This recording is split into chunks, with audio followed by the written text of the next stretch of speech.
কিরকম করে বৃষ্টির জল হাতে নিতে হয় রে? এই ফুলটা কিরকম অদ্ভুত, এই ফুলটা রাত্রিবেলা তিনি কোনোদিনই খাইনি, কেমন খেতে হয় টেস্ট তাও জানি না কিভাবে রান্না।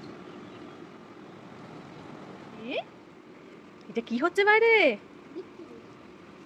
কিরকম করে বৃষ্টির জল হাতে নিতে হয় রে?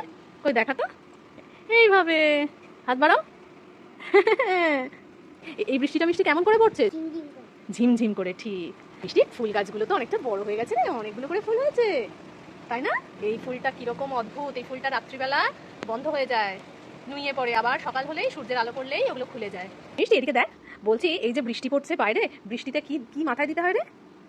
কি মাথায় দিতে? ছাতা মাথায় দিতে হয়, না হলে কি হবে? হ্যাঁ, যারাই বৃষ্টিতে ছাতা ছাড়া বেরোবে তারাই ভিজে যাবে। তুমি এখানটায় বসে বসে বাইরেটা বৃষ্টি দেখো, হ্যাঁ, আর আমি তোমার রান্নাটা করে নিই। বৃষ্টি হচ্ছে তো বেশ ঠান্ডা ঠান্ডা ওয়েদার, তো ভাবলাম আজকে মিষ্টিকে একটু খিচুড়ি বানিয়ে দিই।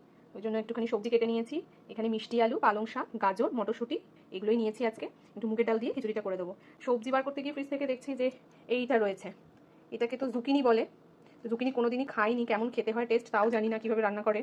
এখানে যে ওয়ালমার্ট রয়েছে সেখানে আর কি আমরা সবজি অর্ডার করেছিলাম, তার সাথে শশা এসব অর্ডার করেছিলাম, তো শশার জায়গায় দেখছি যে জুকিনি দিয়ে দিয়েছে। মানে যে নিয়েছে সে আর কি দেখেইনি ভালো করে, পাশাপাশি হয়তো ছিল, এটাকে উঠিয়ে নিয়ে চলে এসেছে। তো যাই হোক, এটা আমি তো কোনোদিন খাইনি, কিভাবে রান্না করে তাও জানি না। তোমরা কি কেউ খেয়েছো? আমাকে জানিও তো কিভাবে এটা রান্না করতে হয়। বৃষ্টির ঠান্ডা ঠান্ডা ওয়েদারে মিষ্টির গরম গরম খিচুড়ি আর মাছ ভাজা। টাটা করে দাও তোমার।